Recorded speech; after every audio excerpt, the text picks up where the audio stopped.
pagi anak-anak. Selamat pagi, Bu. Bagaimana kabarnya pada pagi hari ini? Alhamdulillah. Baik ya, alhamdulillah kita bisa bertemu di pembelajaran tatap muka pada pagi hari ini. Oke, untuk memulai pembelajaran pada pagi hari ini, alangkah lebih baiknya kita berdoa terlebih dahulu agar kita diberikan kelancaran dalam pembelajaran hari ini. Berdoa dimulai. Siap, berdoa mulai.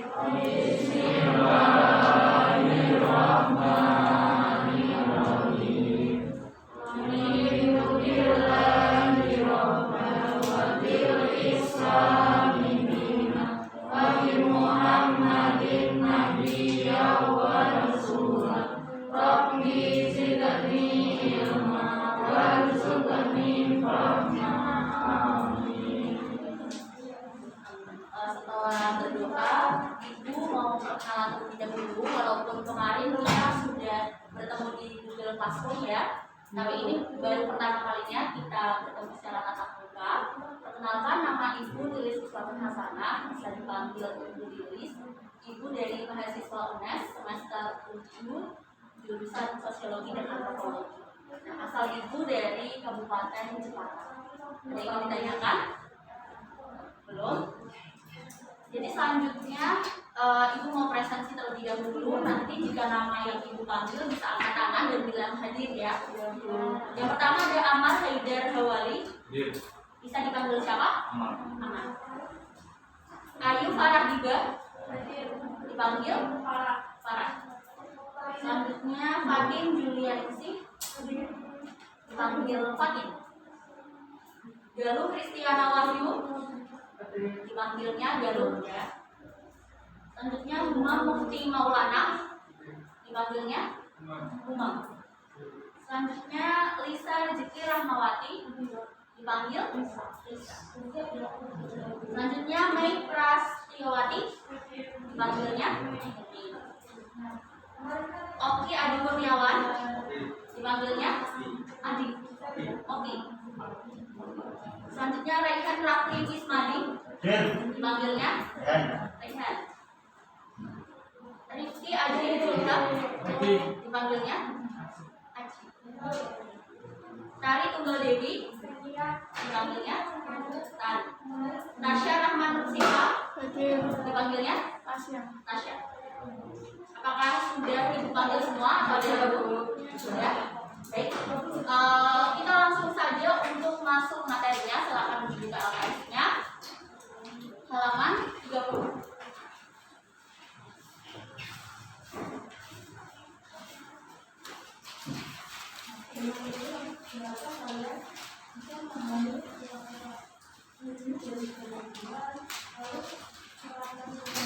Sudah. Jadi pada minggu lalu kita sudah membahas mengenai dampak positif dan dampak negatif dari perubahan sosial ya. Jadi kali ini karena bab satunya sudah habis, kita langsung lanjut ke bab 2 mengenai permasalahan sosial akibat perubahan sosial di tengah pengaruh globalisasi. Nah, hari ini kita akan belajar mengenai globalisasi. Ada 3 subbab, yaitu definisi globalisasi, ciri-ciri globalisasi, dan proses terbentuknya globalisasi. Oke, langsung saja kita awali dengan definisi globalisasi. Nah, kalau anak-anak mendengar kata globalisasi, mungkin apa sih yang ada di pikiran anak-anak tentang globalisasi itu? Ada yang bisa menjawab?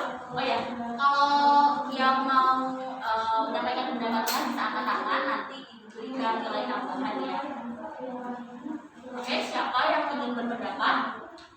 Jadi globalisasi itu berasal dari kata apa sih? Global. Bisa angkat tangan? Silakan dulu. Global. Artinya apa dulu?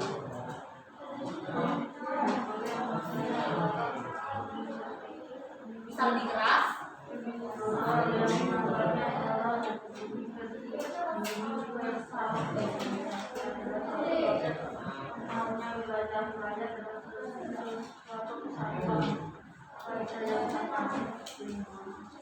Oke, Oke, jadi globalisasi ini berasal dari kata global yang berarti dunia atau universal. Jadi globalisasi ini bisa diartikan sebagai suatu proses menyatunya wilayah dalam satu kaidah yang sama. Jadi globalisasi ini membuat satu wilayah menjadi tidak terkotak-kotakan, menjadi satu kesatuan yang sama karena adanya pengaruh yang dimiliki. Selanjutnya kita langsung ke definisi globalisasi menurut para tokoh. Ada yang ingin membacakan? Bisa angkat tangan. Saya Oke, silakan. Namanya siapa? Aman. Aman. Silakan. Yang pertama, Anthony Giddens. iya. Globalisasi adalah proses peningkatan saling tergantungan masyarakat dunia. Hal ini ditandai dengan adanya kesenjangan besar antara kekayaan dan tingkat hidup masyarakat industri dengan masyarakat dunia ketiga. Baik. Selanjutnya ada yang ingin membacakan dari tokoh yang kedua? Ya, silakan. Namanya Lisa. Ya. Dari tokoh Marx dan Weber, globalisasi merupakan munculnya sebuah sistem ekonomi dan budaya global yang membuat manusia di seluruh dunia menjadi sebuah masyarakat tunggal yang global. Oke. Ada yang ingin membacakan lagi yang ketiga? Silakan, hanya membaca saja, mendapatkan nilai. Misalkan ini dulu namanya siapa? Farah. Dan globalisasi adalah sebuah transformasi yang saling memperkuat dunia, meliputi hal-hal sebagai berikut. 1. Perubahan dalam konsep uang dan waktu. 2. Pasar dan produksi ekonomi di negara-negara yang berbeda menjadi saling bergantung sebagai akibat dari pertumbuhan perdagangan, pembagian kerja yang secara internasional, peningkatan pengaruh perusahaan multinasional, dan dominasi organisasi semacam WTO. 3. Peningkatan interaksi kultural melalui perkembangan media massa. 4. Meningkatnya masalah bersama di bidang ekonomi, lalu pengangguran dan tentang lingkungan perubahan global serta masalah lainnya, baik dari terorisme dan perdagangan obat terlarang internasional. Baik. Yang terakhir, ada yang ingin membacakan? Ya, silakan. Namanya? Mei. Malcolm Babbage, menurut Malcolm Babbage, globalisasi ini proses sosial ketika batas-batas geografis serta budaya menjadi semakin takut dan masyarakat dunia yang meningkat kesadarannya akan mengaturnya batas-batas tersebut. Oke, kemudian. Jadi setelah kalian mendengarkan dari teman kalian dan juga membacanya, kalian bisa menyimpulkan tidak apa itu pengertian globalisasi menurut kalian sendiri? Menurut kalian dengan kata-kata kalian sendiri, jadi globalisasi itu apa sih? Ada yang ingin menyampaikan pendapatnya? Silakan. Ayo, yang belum nih tadi, ayo. Jadi globalisasi itu apa sih? Singkat saja, tidak apa-apa. Silakan.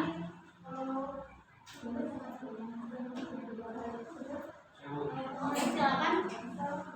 Sebuah perubahan yang membuat dunia berkembang gitu. Oke, perubahan yang membuat dunia berkembang ya. Jadi tepat apa yang dikatakan oleh Amar bahwa globalisasi ini bisa diartikan sebagai satu ketergantungan, satu keterikatan dari masyarakat.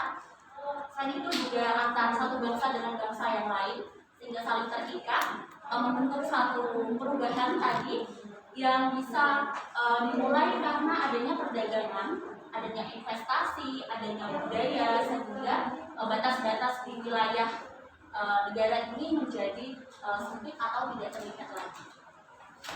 Jadi itu tadi definisi dari globalisasi. Ada yang ingin ditanyakan terlebih dahulu sebelum kita masuk ke materi selanjutnya? Belum ada? Selanjutnya kita akan membahas mengenai ciri-ciri globalisasi. Ya, di sini ada beberapa ciri-ciri globalisasi. Yang pertama ada perubahan di segala bidang yang cepat dan meliputi wilayah yang luas. Jadi di sini adanya perubahan ini dikarenakan adanya perkembangan dari teknologi, informasi, komunikasi yang menyebabkan adanya perubahan di dunia. Jadi tidak hanya stagnan seperti itu terus-menerus, tapi terjadi perkembangan ke arah yang lebih baik. Nah, sebagai contohnya, di beberapa tahun belakangan ini marak adanya ojek online ya. Kemudian juga ada banyak e-commerce seperti Shopee, kemudian Lazada. Nah, itu merupakan salah satu dari ciri-ciri adanya globalisasi, yaitu adanya perubahan di segala bidang. Jadi itu bisa membuat kehidupan kita menjadi lebih efisien, lebih cepat ya. Tidak, kita bisa melakukan aktivitas di mana saja sambil melakukan apa saja.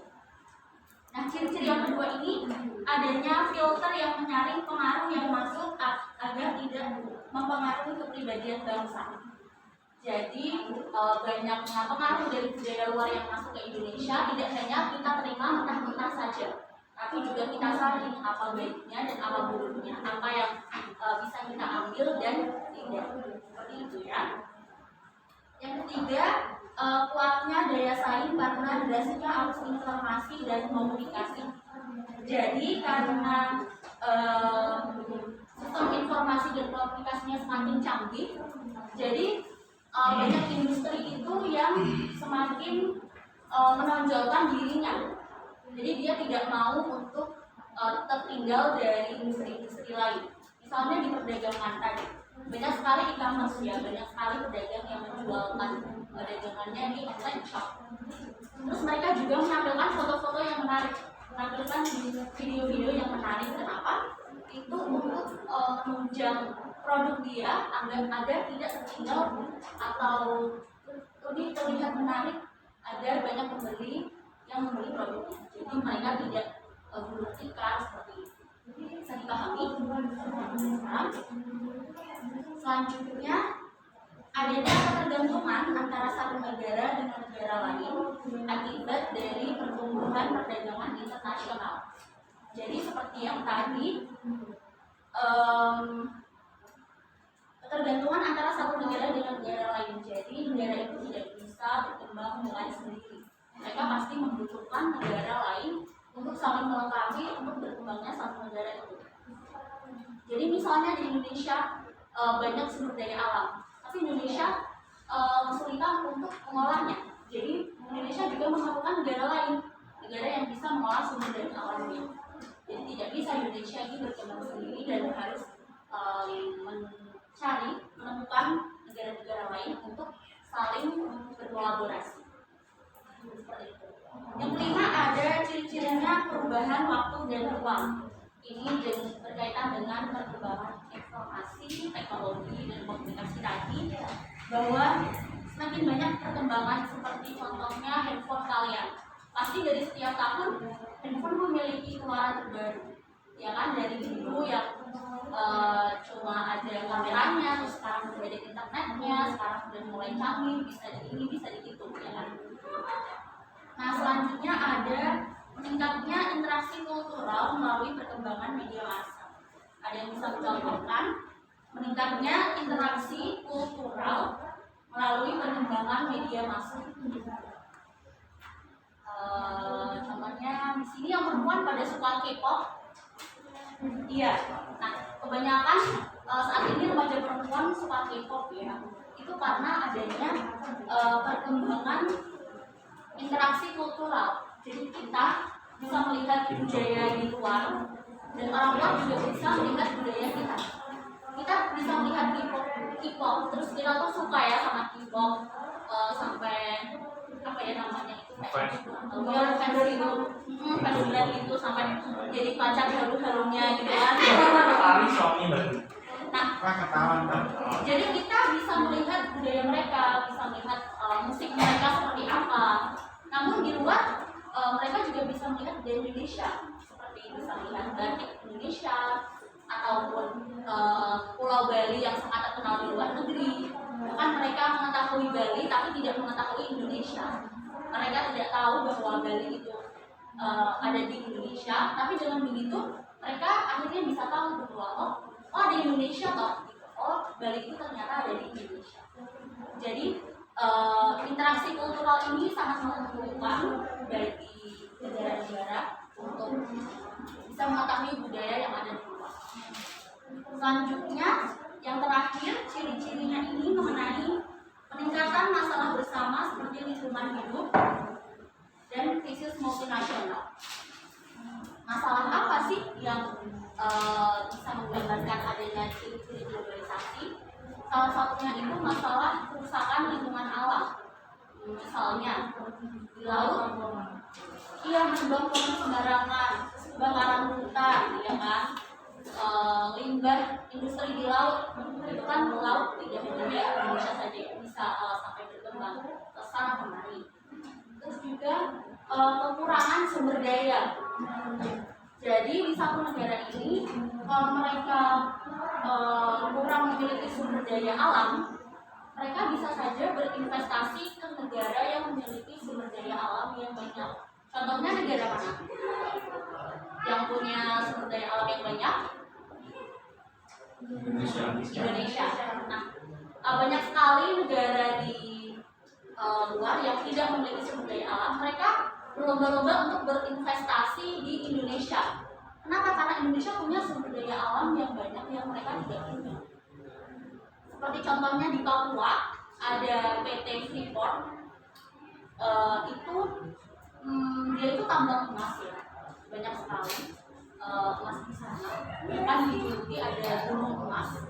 Nah, ini PT Freeport ini sahamnya kebanyakan dari Amerika. Jadi Amerika ini menginvestasi banyak, hampir berapa puluh % itu dari investasi dari Amerika. Jadi Amerika seperti menguasai PT Freeport, padahal itu di Indonesia milik kita sendiri, tapi kita tidak bisa, masih dikuasai oleh luar negeri. Jadi itu ciri-ciri globalisasi. Ada yang kurang jelas? Kalian masih semangat nggak sih hari ini? Masih. Masih ya. Jadi sepertinya dia mengantuk ya. Ada yang ingin ditanyakan atau ada yang menyampaikan pendapat untuk berdiskusi mungkin? Tidak, belum ada ya. Jadi kita lanjut saja ke materi kita yang terakhir tentang proses terjadinya globalisasi. Ya, jadi globalisasi ini ada di Indonesia dimulai pada akhir abad ke-19 dan awal abad ke-20 semenjak adanya informasi, teknologi, transportasi seperti itu. Nah, di LKS dijelaskan menurut James Petras, beliau membagi globalisasi menjadi 3 tahapan. Tahapan yang pertama ini globalisasi dimulai pada abad ke-15. Jadi di sini sejak adanya perdagangan bangsa Tiongkok dan Hindia ke Indonesia pada tahun 1000 sampai 1500 sebelum Masehi. Dari perdagangan ini terciptanya saling ketergantungan ya di bidang perdagangan. Jadi mereka bergantung dengan pihak lain untuk perdagangan. Di fase yang kedua, ini fase era inter-imperial trade atau globalisasi telah melibatkan kompetisi dan juga kolaborasi. Jadi perdagangan ini tidak hanya berdagang saja, tapi juga menyebarkan apa yang mereka miliki, misalnya agama, kemudian nilai-nilai yang ada di negaranya dulu. Jadi kenapa Indonesia ini banyak sekali negaranya? Karena dulu banyak pedagang-pedagang asing yang datang ke Indonesia ini tidak hanya berdagang, tapi juga seperti menyalurkan, menjelaskan bahwa saya ini punya agama ini. Jadi di Indonesia ini punya banyak pedagang. Kemudian di fase yang terakhir, fase international trade, ini perdagangan internasional atas komoditas dari jaringan global maupun regional. Jadi berkembangnya kolonialisme di Indonesia bukan di dunia, seperti Belanda, Portugis, Spanyol, ini membuat adanya pengaruh besar yang diberikan kepada negara-negara yang menjajahnya. Seperti Indonesia dulu dijajah oleh negara mana? Belanda, Jepang. Oke, salah satu budaya yang diberikan sampai saat ini oleh Belanda. Saat ini kita sekolah di SD, SMP, SMA ya. Itu merupakan hasil kebudayaan dari Belanda yang diberikan kepada Indonesia. Kalau Jepang itu di kependudukannya ada RT, ada RW seperti itu kita dapat budaya itu dari Jepang. Seperti itu. Nah, itu mengenai proses terjadinya globalisasi. Sudah selesai untuk materi kita pada pagi hari ini. Ada yang ingin ditanyakan? Belum? Oke, cukup mungkin ya. Jadi kesimpulannya untuk pembelajaran kita pada pagi hari ini apa? Silahkan bisa ditulis atau di KKN-nya bisa di pengingat tanda. Jadi kesimpulannya apa? Ada yang bisa menyampaikan pendapatnya? Angkat tangan. Hari ini kita belajar apa sih? Silakan. Ayo angkat tangan saja. Tidak ada yang salah, tidak ada yang benar. Ayo. Silakan. Poin-poinnya saja. Ini. Ayo. Tidak ada yang mau nilai, tambahkan.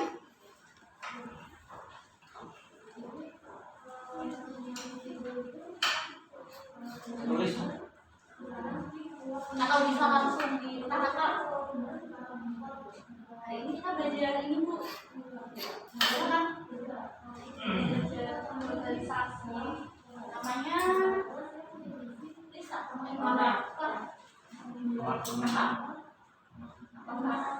Ini tadi kita sudah membahas apa saja? Membahas globalisasi, definisinya, terus ciri-ciri proses terjadinya globalisasi. Oke, benar sekali ya, yang dikatakan oleh Farah. Yang lain? Ada yang mau? Ayo. Sudah?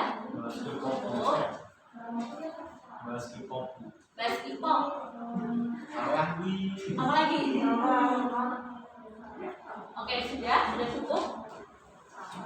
Jadi pada pagi hari ini kita sudah belajar tentang definisi globalisasi, yaitu adanya ketergantungan antara satu negara atau antar manusia karena ada berbagai interaksi seperti perdagangan dan lainnya, sehingga membuat batas-batas di dunia ini menjadi semakin sempit dan tidak terlihat.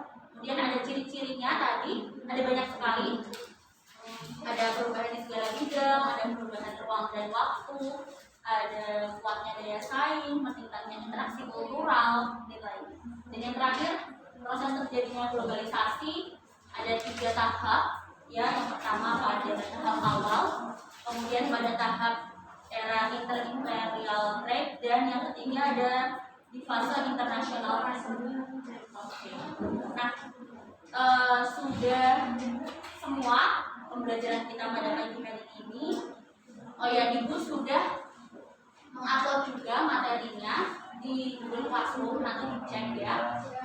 Dan ada penelitian juga. Dan ada tugas di sana. Cuma ada 2 soal saja, tidak banyak. Kumpulkannya kapan, Bu? Dikumpulkannya paling akhir tanggal 2 September jam 23.59. 12 tahun.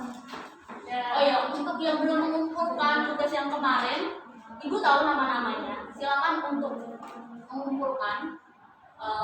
Lebih baik mengerjakan tepat waktu, lebih baik juga mengerjakan terlambat. daripada tidak mengerjakan sama sekali. Kalau kalian tidak mengerjakan, nanti ibu mau nulis nilai apa untuk kalian? Tidak ada kan? Jadi silakan dikerjakan semampunya, sebisanya, atau ada materi yang kurang jelas bisa langsung tanya ke ibu, tidak apa-apa. Oke? Oh ya, karena bab 1 kita sudah habis dan ini globalisasi, kita masuk ke bab 2. Minggu depan kita ulangan. Jadi disiapkan materinya, belajar ya untuk bab 1. Nanti ulangannya pilihan ganda saja. Untuk teknisnya nanti ibu berikan di kemudian hari ya. Tidak banyak-banyak soalnya. 25. Iya, ibu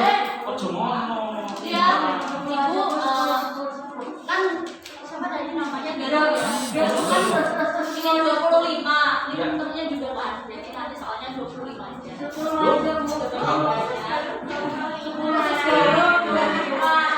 Jadi mau berapa? 50. Oke, nanti untuk teknisnya soalnya berapa atau bentuknya atau bagaimana mengerjakannya nanti akan ibu komunikasikan lagi ya. Ya, bab 1 ya, mempelajari bab 1. Sosiologi itu dipahami, ya dihafalkan, tapi lebih enak kalau kita itu paham. Jadi mau nulis definisi terserah menurut kata-kata kamu itu akan tetap didengarkan. Tidak hanya terpaku sama kayak di ini LHS, nanti malah bisa dilihat kok kamu ngontek ya, kok bisa kata-katanya sama banget sama di LHS ya. Oke, itu saja pertemuan kita pada pagi hari ini. Sudah cukup. Kita berdoa untuk mengakhiri pertemuan pada pagi hari ini. Semoga untuk kita bermanfaat dan berkah. Doa